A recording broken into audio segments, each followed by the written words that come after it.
CPM സമരം നടത്തിയാൽ ഇനി അങ്ങ് നടത്തി കഴിഞ്ഞാൽ ഞങ്ങളുടെ ഒരത്തുവരുന്നു. എന്റെ യൂത്ത് ലീഗിനോടൊക്കെ പറയാനുള്ളത് അതൊക്കെ നിങ്ങൾ പഴയ കാലത്ത് നിങ്ങൾ വളർത്തിയതാണ്. ഇതൊക്കെ വെച്ചാൽ മതി. ഈ മാലിന്യപ്പെട്ട പരിഹരിക്കപ്പെടണമെന്ന് പരിഹരിക്കപ്പെടണമെന്ന് പറഞ്ഞപ്പോൾ മുസ്ലിം ലീഗുകാർ പറഞ്ഞു ഞങ്ങളെന്തോ വർഗീയ കാർഡ് കളിച്ചു എന്ന. വർഗീയ കാർഡല്ല ഞങ്ങൾ കളിച്ചത്, കൃത്യമായ കാര്യങ്ങളാണ് ഞങ്ങൾ പറഞ്ഞത്. അവിടെ ഞങ്ങൾ പറഞ്ഞപ്പോൾ ചില കാര്യങ്ങൾ ഞങ്ങൾ ചൂണ്ടിക്കാണിച്ചു പോയി. ചൂണ്ടിക്കാണിച്ചെന്ന അവിടുത്തെ പ്രിൻസിപ്പൾ എന്ന് പറയുന്ന എന്ന മഹാനായ ആളുകൾ അദ്ദേഹം നാവെടുത്തു കഴിഞ്ഞാൽ അദ്ദേഹം മതക്കാര്യം മാത്രമല്ല, ഒരു സുന്നിയമായ ഒരു മതസ്ഥാപനത്തിന്റെ നേതാവ് പറയേണ്ടത് നേരത്തെ പറഞ്ഞ ഉമർ ഖത്താബ് പറഞ്ഞ രൂപത്തിൽ മതപരമായ ഫത്വയാണ് പറയേണ്ടത്. മതപരമായ ഫത്വ പറയുന്നതിന് പകരം പിണറായി വിജയനെയും അതുപോലെ ഗോവിന്ദൻ മാട്ടടക്കമുള്ള CPM നേതാക്കന്മാരെ തെറി പറഞ്ഞ് മുന്നോട്ട് പോകാൻ വന്നാൽ എന്റെ അവിടുത്തെ പ്രിൻസിപ്പളോട് പറയാനുള്ളത് നിങ്ങൾ എവിടുത്തെ പ്രിൻസിപ്പളായാലും പറയേണ്ടത് ഞങ്ങൾ പറയും. ആ ചോദ്യമാണ് ആ പോസ്റ്റിടാനുള്ള പ്രചോദനം അവിടെ പഠിക്കുന്ന വിദ്യാർത്ഥി ലഭിച്ചെങ്കിൽ അത് ശരിക്കും പറയുകയാണെങ്കിൽ ജമാഅത്ത് ഇസ്ലാമിയുടെ ആശയമാണ്. ജമാഅത്ത് ഇസ്ലാമിന്റെ പ്രചോദനമില്ലെങ്കിൽ അവിടെ നിന്ന് ഒരു പോസ്റ്റ് വരില്ലായിരുന്നു. കഴിഞ്ഞ കാല ദാരുൽ പഠിച്ച ഒരു കുട്ടി പോലും അങ്ങനെ ഒരു പോസ്റ്റ് ഇല്ല എന്ന കാര്യം ഉറപ്പുള്ളത് കൊണ്ട് തന്നെയാണ് ഞങ്ങളെ പ്രത്യേകിച്ച ചില സഖാക്കൾ അവിടെ ദാരുൽ പഠിക്കുന്ന ഘട്ടത്തിൽ അവിടെ ജമാഅത്ത് ഇസ്ലാമിയുടെ സ്വാധീനമുണ്ട്. ആ സ്വാധീനത്തിനെതിരായ പ്രസംഗമാണ് ഞങ്ങൾ ചില സഖാക്കൾ പ്രസംഗിച്ചത്. CPM സമരം നടത്തിയാൽ ഇനി അങ്ങ് നടത്തി കഴിഞ്ഞാൽ ഞങ്ങളുടെ ഒരത്തുവരുന്നു. എന്റെ യൂത്ത് ലീഗിനോടൊക്കെ പറയാനുള്ളത് അതൊക്കെ നിങ്ങൾ പഴയ കാലത്ത് നിങ്ങൾ വളർത്തിയതാണ്. ഇതൊക്കെ വെച്ചാൽ മതി. ആണ്ടല്ലായുടെ പല്ലിന് പണ്ടേ പോലെ സൗകര്യപ്പോ കാരണം എന്താ നിങ്ങൾ ആകത്തിന് അഴിമതിക്കാരാണ്. ഞങ്ങൾ നടത്തിയ സമരം എന്താ ഏതെങ്കിലും മതസ്ഥാപനത്തിന്റെ സമരമല്ല നടത്തിയത്. അവിടെ നടക്കുന്ന മാലിന്യപക്ഷമാണ്. ആ മാലിന്യപക്ഷത്തിന് പരിഹാരം കാണാം എന്ന് ഞങ്ങൾ വെറുതെ ഒരു സുപ്രഭാതം നടത്തിയതില്ല. ഞങ്ങളുടെ പാർട്ടിയകത്തെ സമ്മേളനം നടക്കുന്ന ഘട്ടത്തിൽ ഓരോ സമ്മേളനത്തും അവിടെ താമസിക്കുന്ന ജനങ്ങളെ കൂട്ടി ചർച്ച ചെയ്യപ്പെട്ടപ്പോൾ അവർ പറഞ്ഞ ഓരോ പ്രദേശത്തെ വിഷയങ്ങൾ, ആ പ്രദേശത്തെ വിഷയങ്ങൾ അവർ ചൂണ്ടിക്കാണിച്ചത് അവരുടെ മാലിന്യപക്ഷമാണ്. ആ പട്ടം ചൂണ്ടിക്കാണിക്കുക മാത്രമല്ല ഞങ്ങളോട് പറഞ്ഞു നിങ്ങളൊന്ന് സന്ദർശിക്കണം, ഒന്ന് വന്ന് നോക്കണമെന്ന് പറഞ്ഞപ്പോൾ ഞാനടക്കമുള്ള പാർട്ടി ഏരിയ സെക്രട്ടറി എന്ന ഞാനും എന്റെ ഇബ്രാഹിം കുട്ടി അടക്കമുള്ള ഏരിയ നേതാക്കന്മാർ എല്ലാവരും കൂടി അവർ 2 വട്ടം സന്ദർശിച്ചപ്പോൾ അവർ വളരെ ഭയാനകരമായ രൂപത്തിലേക്ക് ആ വീട്ടിലും വർഷങ്ങളായി വെള്ളം കുടിക്കാൻ കഴിഞ്ഞില്ലെന്ന് മാത്രമല്ല എല്ലാ കേന്ദ്രത്തും മാലിന്യത്തിന്റെ കളർ പൊഴിഞ്ഞ വെള്ളം നിലനിൽക്കുന്ന കാഴ്ച കണ്ടു. അത് കണ്ടുകൊണ്ട് വേദനയോടുകൂടി നാനാ മതത്തിൽ താമസിക്കുന്ന മനുഷ്യർ പറഞ്ഞു ഞങ്ങൾ എങ്ങനെ ജീവിക്കും, ഇതിന് പരിഹാരം കാണാൻ ആരും ഇവിടെ കാണുന്നില്ല. നിങ്ങളെല്ലാം തന്നെ ഭയപ്പെടുകയാണ്. നിങ്ങളൊക്കെ രാഷ്ട്രീയക്കാരാണോ പൊതുപ്രവർത്തകരാണോ? ഇന്ത്യ രൂപത്തിൽ ദുരിതമനുഭവിക്കുന്ന ഞങ്ങളെ പട്ടം ഏറ്റെടുക്കാൻ ആരുമില്ലയോ? ഞങ്ങൾ ഇനി എന്ത് വേണം, മരിക്കണമെന്നാണ് ചോദിച്ചത്. ആ ഘട്ടത്തിലാണ് ഞങ്ങളുടെ പാർട്ടി തീരുമാനമെടുത്തത്. ഈ പ്രശ്നം അഡ്രസ് ചെയ്ത് പോകണം. അഡ്രസ് ചെയ്തപ്പെട്ടുകൊണ്ട് ജനങ്ങൾ മുമ്പിൽ കൂട്ടിക്കാണിച്ചുകൊണ്ട് പരിഹാരം കാണുമെന്ന് ആവശ്യപ്പെട്ടുകൊണ്ടാണ് അങ്ങോട്ട് ഞങ്ങൾ മാർച്ച് നടത്തിയത്. ആ മാർച്ച് നടത്തിയപ്പോൾ ആ മാർച്ച് ഉദ്ഘാടനം ചെയ്യപ്പെട്ടതും ഞാൻ തന്നെയായിരുന്നു. ആ മാർച്ചിനകത്ത് കൃത്യമായി ഞങ്ങൾ പറഞ്ഞു ഈ മാലിന്യപ്പെട്ട പരിഹരിക്കപ്പെടണമെന്ന്. പരിഹരിക്കപ്പെടണമെന്ന് പറഞ്ഞപ്പോൾ മുസ്ലിം ലീഗുകാർ പറഞ്ഞു ഞങ്ങളെന്തോ വർഗീയ കാർഡ് കളിച്ചു എന്ന.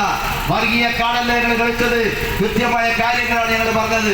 അവിടെ ഞങ്ങൾ പറഞ്ഞപ്പോൾ ചില കാര്യങ്ങൾ ഞങ്ങൾ ചൂണ്ടിക്കാണിച്ചു പോയി. ചൂണ്ടിക്കാണിച്ചെന്ന അവിടുത്തെ പ്രിൻസിപ്പൾ എന്ന് പറയുന്ന മഹാനായ ആളുകൾ അദ്ദേഹം നാവെടുത്തു കഴിഞ്ഞാൽ അദ്ദേഹം മതക്കാര്യം മാത്രമല്ല, ഒരു സുന്നിയമായ ഒരു മതസ്ഥാപനത്തിന്റെ നേതാവ് പറയേണ്ടത് നേരത്തെ പറഞ്ഞ ഉമർ ഖത്താബ് പറഞ്ഞ രൂപത്തിൽ മതപരമായ ഫത്വയാണ് പറയേണ്ടത്. മതപരമായ ഫത്വ പറയുന്നതിന് പകരം പിണറായി വിജയനെയും അതുപോലെ ഗോവിന്ദൻ മാട്ടടക്കമുള്ള CPM നേതാക്കന്മാരെ തെറി പറഞ്ഞ് മുന്നോട്ട് പോകാൻ വന്നാൽ എന്റെ അവിടുത്തെ പ്രിൻസിപ്പളോട് പറയാനുള്ളത് നിങ്ങൾ എവിടുത്തെ പ്രിൻസിപ്പളായാലും പറയേണ്ടത് ഞങ്ങൾ പറയും. നിങ്ങൾക്ക് പറയാമെങ്കിൽ ഞങ്ങൾ നേതാക്കന്മാരെ പറ്റി പുലർത്തി പറയുമ്പോൾ നിങ്ങളെങ്ങനെ സുഖിച്ചിരിക്കും എന്ന ധാരണയൊന്നും വേണ്ട. അതിനുവേണ്ടി നിങ്ങൾക്ക് മതത്തിന്റെ മറയുണ്ടെങ്കിൽ ആ മറ വെച്ച് അടുക്കാമെങ്കിൽ ആ മറയെല്ലാം തന്നെ പൊളിച്ചു കിടക്കാൻ തന്നെയാണ് CPM തീരുമാനിച്ചിരിക്കുന്നത്. അത് പൊളിച്ചു കടന്നു പോകും ഞങ്ങൾ. അതുപോലെ തന്നെ അവിടെ പറഞ്ഞ കാര്യം എന്താ നമുക്കറിയാം. അടുത്ത കാലത്ത് വാർത്തയായതാണ് കേരളത്തിലെ മലയാളികൾ ജനാധിപത്യ മതേതര മലയാളികൾ ആവേശങ്ങളുടെ കാഴ്ചയാണ് വിട്ടുപ്പുറയുടെ മോചനവുമായി ബന്ധപ്പെട്ടുകൊണ്ട് ബഹുമാനപ്പെട്ട FP അബൂബക്കർ മുസ്ലിയാർ ഇടപെട്ടുകൊണ്ട് ആ മോചനം സാധ്യമായിട്ടില്ലെങ്കിൽ ഇപ്പോഴായിട്ടില്ലെങ്കിൽ പോലും ആ തൂക്കയിൽ നിന്നും ആ വനിത മോചിക്കപ്പെട്ടു കഴിഞ്ഞു.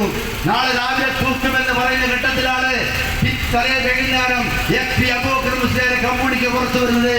തൂക്കുമരം മാറ്റിയിരിക്കുന്നു. വധശിക്ഷ നടപ്പാക്കേണ്ട എന്ന അവിടുത്തെ ഭരണാധികാരികളെ കൊണ്ട് മാറ്റിവെപ്പിക്കുന്നതിന് സാധിച്ചിരിക്കുന്നു എന്ന് ഇന്ത്യൻ ഭരണകൂടം ആകെ ശ്രമിച്ചിട്ട് പോലും സാധിക്കാത്ത ഒരു കാര്യം, ഒരു അന്യമതത്തിൽപ്പെട്ട ഒരു യുവതിയെ ജീവൻ സംരക്ഷിക്കുന്നതിന് വേണ്ടി FP അബൂബക്കർ മുസ്ലിയാർ ഇടപെട്ടപ്പോൾ സാധിച്ചു എന്ന് കേട്ടപ്പോൾ മലയാളികളാകെ ആവേശത്തോടുകൂടി അഭിമാനത്തോടുകൂടി പറഞ്ഞു.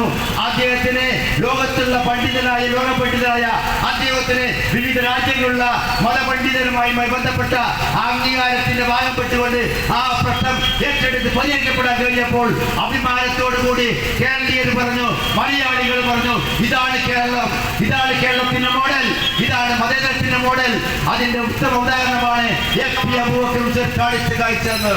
എന്നാൽ ആ സ്ഥാപനത്തിൽ പഠിക്കുന്ന ഒരു വിദ്യാർത്ഥിയുടെ പോസ്റ്റ് എന്തായിരുന്നു? ആ പോസ്റ്റകത്ത് കാണിച്ച് പറയുകയാണ്, അവിടെ ഇസ്ലാം മതപ്രകാരമായി ബന്ധപ്പെട്ടുകൊണ്ട് ഈ മോചനം നൽകണമെങ്കിൽ വിവിധ മേഖലകളുണ്ട്. അതെല്ലാം അബൂബക്കർ മുസ്ലിയാർ അടക്കമുള്ള മതപണ്ഡിതന്മാർക്ക് ഞങ്ങൾക്ക് അറിയില്ല. അതങ്ങനെ മോചിപ്പിക്കുന്നതിന് വേണ്ടി ഒരു പക്ഷേ അവരാഗ്രഹിക്കുന്ന, പറയുന്ന, ചോദിക്കുന്ന എന്ത് പണമാണെങ്കിൽ പണം, ഒരു മാപ്പാണെങ്കിൽ മാപ്പ്, എന്തെങ്കിലും പറഞ്ഞാൽ അങ്ങനെ സ്വീകരിപ്പിച്ചുകൊണ്ട് മോചനം നടത്താൻ പറ്റുമെന്നാണ് അബൂബക്കർ മുസ്ലിയാർ പറഞ്ഞത്. പക്ഷേ അങ്ങനെ അബൂബക്കർ മുസ്ലിയാർ FP ഉസ്താദ് പറഞ്ഞപ്പോൾ അത് നടപ്പാവാൻ പാടില്ല എന്ന ലക്ഷ്യത്തോടു കൂടിയല്ലേ അവിടെ നിന്ന് ഒരു കുട്ടി പോസ്റ്റ് കൊണ്ട് പറഞ്ഞെന്താ? ആ കുട്ടിയുടെ പോസ്റ്റകത്ത് ബന്ധപ്പെട്ട് പറഞ്ഞ കാര്യം എന്താ? അങ്ങനെ സ്വന്തം സഹോദരന്റെ ജീവന് പകരം പണം വാങ്ങി നിങ്ങൾ അവർക്ക് മാപ്പ് കൊടുത്താൽ സ്വന്തം സഹോദരന്റെ ജീവന് വേണ്ടി പണം വാങ്ങുന്നവനാണോ മുസ്ലിം എന്ന് ചോദിച്ചുകൊണ്ട് ഒരു പോസ്റ്റ് ഇട്ടാൽ ആ പോസ്റ്റ് ആർക്കെതിരായ പോസ്റ്റായിരുന്നുവെന്ന് ആ ചോദ്യമാണ്. ആ പോസ്റ്റ് ഇടാനുള്ള പ്രചോദനം അവിടെ പഠിക്കുന്ന വിദ്യാർത്ഥി ലഭിച്ചെങ്കിൽ അത് ശരിക്കും പറയുകയാണെങ്കിൽ ജമാഅത്ത് ഇസ്ലാമിയുടെ ആശയമാണ്. ജമാഅത്ത് ഇസ്ലാമിന്റെ പ്രചോദനമില്ലെങ്കിൽ അവിടെ നിന്ന് ഒരു പോസ്റ്റ് വരില്ലായിരുന്നു. കഴിഞ്ഞ കാല ദാറുൽ പഠിച്ച ഒരു കുട്ടി പോലും അങ്ങനെ ഒരു പോസ്റ്റ് ഇല്ല എന്ന കാര്യം ഉറപ്പുള്ളത് കൊണ്ട് തന്നെയാണ് ഞങ്ങളെ പ്രത്യേകിച്ച ചില സഖാക്കൾ അവിടെ ദാറുൽ പഠിക്കുന്ന ഘട്ടത്തിൽ അവിടെ ജമാഅത്ത് ഇസ്ലാമിയുടെ സ്വാധീനമുണ്ട്. ആ സ്വാധീനത്തിനെതിരായ പ്രസംഗമാണ് ഞങ്ങൾ ചില സഖാക്കൾ പ്രസംഗിച്ചത്. ആ സഖാവിനെ ഭംഗിയാക്കുന്നതിന് വേണ്ടി നിങ്ങൾ മുന്നോട്ട് വന്ന് നിങ്ങളാണ് സംഘീന പണിയെടുത്തത്. മുസ്ലിം ലീഗും ഇന്ത്യ ഭരിക്കുന്ന ഭരണകൂടവും RSകാരും പറയുന്നു കേന്ദ്ര ഗവൺമെന്റ് ഇടപെട്ടെങ്കിൽ മാത്രമേ മോചനം ലഭിക്കൂ. അതല്ലാതെ FP അബൂബക്കർ മുസ്ലിയാർ എന്ന് പറയുന്ന ഒരു ഇസ്ലാമിക പണ്ഡിതൻ ഇടപെട്ടാൽ സാധ്യമല്ല എന്ന് RSകാർ പറഞ്ഞപ്പോൾ RSകാരെ പിന്തുണക്കുന്ന വോട്ടാണ് അവിടെ നിന്ന് വന്നത്. അതാണ് ഞങ്ങൾ ചൂണ്ടിക്കാണിച്ചത്.